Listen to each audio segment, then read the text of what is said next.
यह क्या बात बात पे मायके जाने का लगा रखा है?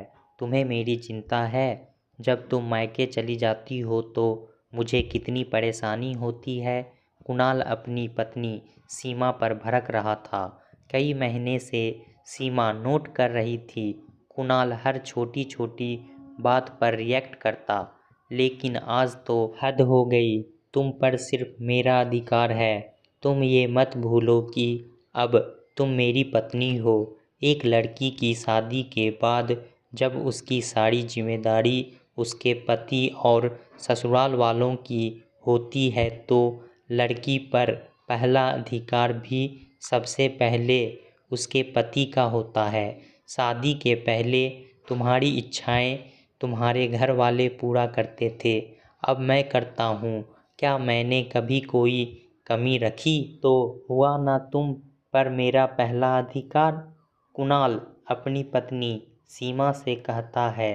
सीमा भी अब गलत बात का साथ देती और चुप रहती। सीमा बोली, अच्छा, मैं कोई सामान हूँ जो आप मुझ पर अपना अधिकार जमा रहे हो? जो भी बातें आपने अभी अभी कही वो किस वेद पुराण में लिखी है? क्या आपने इन सभी चीज़ों के लिए कोर्ट से या मुझसे सहमति ली थी? मांग में सिंदूर क्या भर दिया? आपने मेरा स्वाभिमान खरीद लिया? आप ये भूल गए आपने अगर मेरी ज़रूरतों को पूरा किया है तो मैंने भी अपने जीवन के इतने वर्ष आपके और आपके परिवार के नाम किया तो ज़्यादा किसने किया, इसका हिसाब लगाइए। तब सच सीमा की सास उर्मिला जी वहीं बैठी थी। वो बोली, हाय हाय बहू, ये कैसी बातें कर रही हो? कभी औरत भी पर उसके पति का अधिकार होता है। तुमने कुछ अनोखा नहीं किया जो तुम ऐसी बातें कर सकती हो। सीमा बोली, तो सासू माँ, आपके बेटे ने भी कुछ अलग नहीं किया। उन्होंने भी वही किया जो फर्ज था, और कम से कम गलत बात में आप अपने बेटे का पक्ष मत लीजिए। मैं कोई सामान नहीं जो आपका बेटा मुझ पर अधिकार जमाए। मेरे हिसाब से तो मेरे माँ बाप से जो दहेज दिया उस हिसाब से आपका बेटा मेरा गुलाम हुआ। पर मैंने तो आज तक कुछ नहीं कहा, लेकिन यहाँ भी गलती मेरी है। अगर उस वक्त मैंने आवाज़ उठाई होती तो आज मेरी स्वाभिमान को यूं रौंदा ना जाता। उर्मिला जी बहू की बात सुन तिलमिला गई। ये कैसी बात कर रही हो बहू? 4 किताबें क्या पढ़ ली और नौकरी क्या कर गई? तुम्हारे जो पाँव हैं वो ज़मीन पर टिक नहीं रहे। सुन रहे हो कुणाल, तुम्हारी पत्नी क्या कह रही है? इसलिए मैं कहती थी गांव की लड़की से ही शादी कर लो। सीधी सीधी लड़की को इतनी परेशानी नहीं होती। इसके तो सपने ही इतने बड़े हैं कि कहाँ से इससे समझौता होगा। सीमा बोली, भूल जाइए, आजकल गांव की लड़कियां कोई गंवार नहीं बल्कि शिक्षित हो चुकी है। अपना अच्छा बुरा सब समझती है। अब कोई लड़की छोटे से बढ़ती गाय नहीं होती। और मुझे ये समझ नहीं आ रहा मैंने ऐसा क्या कर दिया जो आप सब मुझ पर राशन पानी लेकर चढ़ गए। मैं तो बस इतना ही बोल रही हूँ कि मेरे माता पिता को भी मेरी ज़रूरत है। मुझ पर उनका हक पहले है, क्योंकि इस दुनिया में मुझे वो लेकर आए हैं। अगर आपको मुझ पर हक जमाना है तो भगवान से प्रार्थना कीजिए कि अगले जन्म मुझे इस बहू को बेटी बनाकर देना। उर्मिला जी बोली, बहू, तुम्हें नहीं लगता तुम ज़्यादा बोल रही हो? तुम्हारे माता पिता की तुम अकेली संतान हो तो इसमें तुम्हारा क्या दोष? एक तो बिना बताए तुम अपनी तनख्वाह आए दिन अपने माता पिता को भेज देती हो। अब तुम अपने माता पिता को इस शहर में रखना चाहती हो। ये तो नहीं हो पाएगा बहू, तुमने तो कुछ ज़्यादा ही मांग लिया। कुणाल बोला, अरे नहीं माँ, ये तो चाहती थी कि वो हमारे साथ रहे। जब मैंने कहा ये संभव नहीं होगा तो इसने उन्हें इस शहर में लाने की बात बताई। क्या मैं घर जमाई बनूंगा?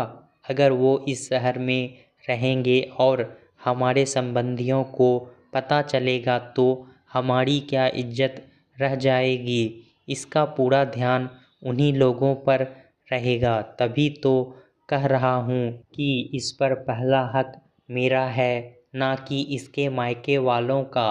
उस दिन तो बात जैसे तैसे खत्म हुई। सीमा ने सोचा कैसे वो अपने माँ बाप को छोड़ दे। उनका तो बस एक ही सहारा है। वो कुछ महीने बाद फिर से सीमा के पिता की तबीयत खराब हुई, जिसके लिए उनको दिल्ली ले जाना था। सीमा की माँ कविता जी बेटी से बोली, बेटा अगर तुम्हारी जान पहचान का कोई है तो उससे बोलकर टिकट करवा दो। मैं इन्हें अकेले छोड़कर कैसे जाऊं? तुम भी बार बार परिवार को छोड़कर हमारे लिए परेशानी मत उठाओ। मैं वहाँ सब कर लूँगी। सीमा बोली, नहीं माँ, कोई परेशानी नहीं होगी। मैं पापा के साथ चली जाऊँगी। आप और पापा बिल्कुल परेशान ना हो। माँ बाप बच्चों के लिए इतनी परेशानी उठाते हैं तो क्या एक बेटी बाप के लिए इतना नहीं कर सकती? जहाँ तक मेरे परिवार की बात है, परिवार की पूरी जिम्मेदारी क्या एक औरत पर होती है? पति पत्नी दोनों पर होती है। क्या होगा अगर कुछ रोज के लिए ये बच्चों को संभाल लेंगे? आप चिंता मत कीजिए, मैं टिकट करवा कर और छुट्टी लेकर आती हूँ। सीमा और उसकी माँ की बात उर्मिला जी ने सुनी। उनसे जरा भी सब्र ना हुआ और उन्होंने दफ्तर फ़ोन करके कुणाल को सारी बात बताई। जब कुणाल घर आया, सीमा रोज की तरह उसकी पसंद का खाना बनाई थी। बोला, क्या बात है, आज फिर कोई बात मनवाने के चक्कर में हो? अब ये मत कहना कि मायके जाना है या उन्हें यहाँ लाना है, क्योंकि मैं तैयार नहीं हूँ। उर्मिला जी मुस्कुरा रही थी। सीमा समझ गई। वो बोली, आज्ञा की ज़रूरत छोटों को पड़ती है। पति पत्नी का रिश्ता तो बराबरी का होता है। जैसे आपको खाना खिलाकर मैं अपना पत्नी धर्म निभा रही हूँ और आपको ये बताकर कि मैं एक हफ्ते की छुट्टी लेकर अपने पिता को दिल्ली इलाज के लिए ले जा रही हूँ, वो एक पुत्री धर्म निभाऊंगी।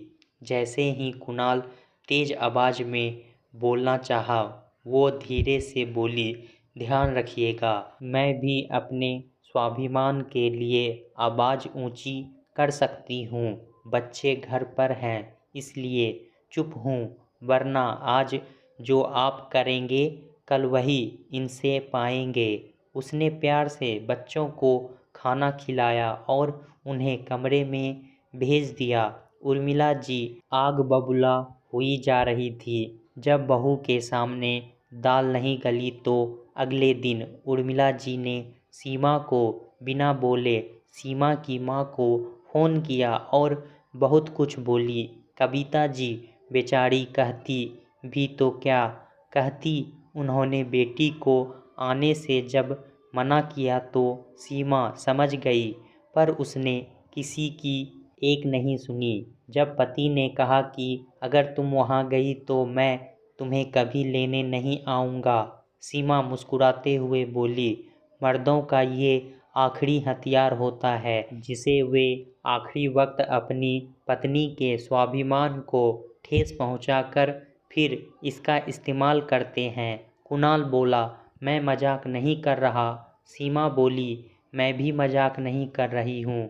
शादी के इतने साल हो गए, मैंने आपको पत्नी का सुख दिया, पिता बनने का सुख दिया, आपके घर परिवार को संभाला और नौकरी करके अपना सहयोग दिया। मुझे लगता है इतनी जिम्मेदारी और इतना समय एक औरत के लिए बहुत होता है।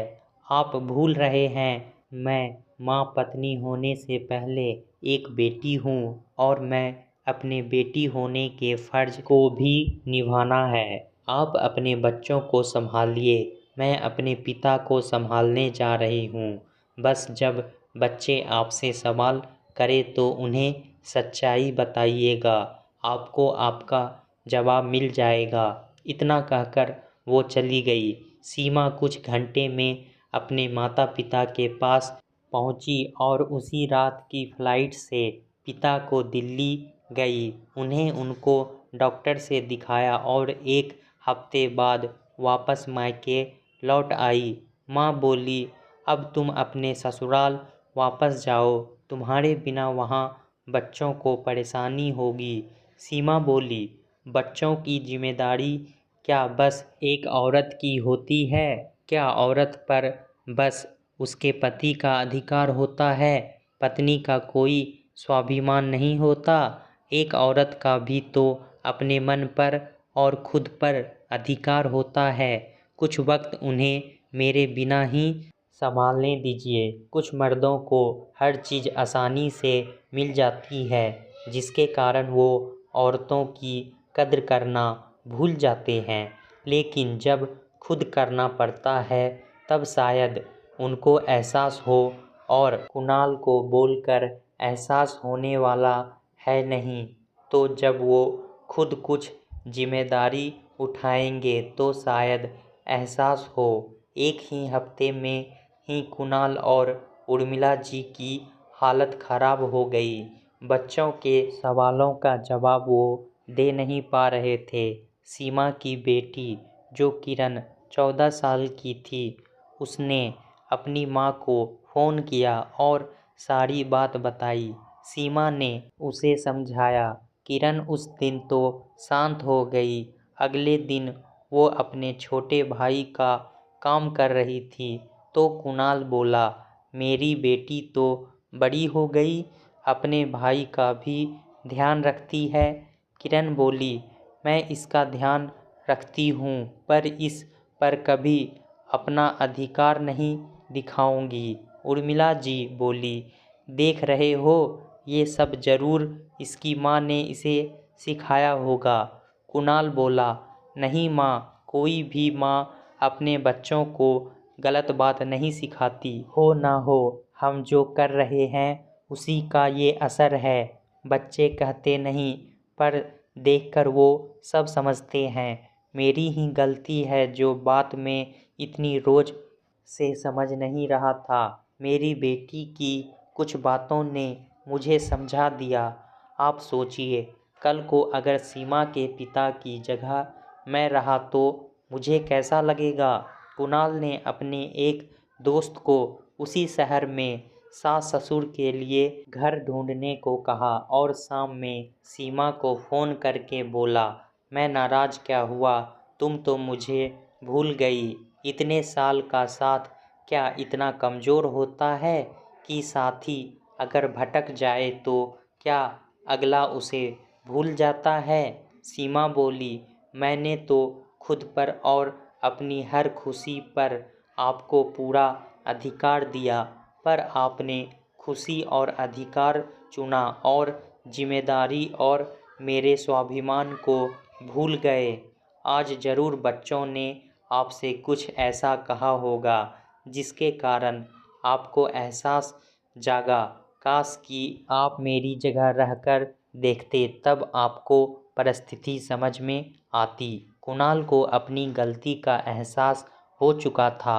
उर्मिला जी को थोड़ा वक्त लगा, आखिरकार उन्हें मानना ही पड़ा।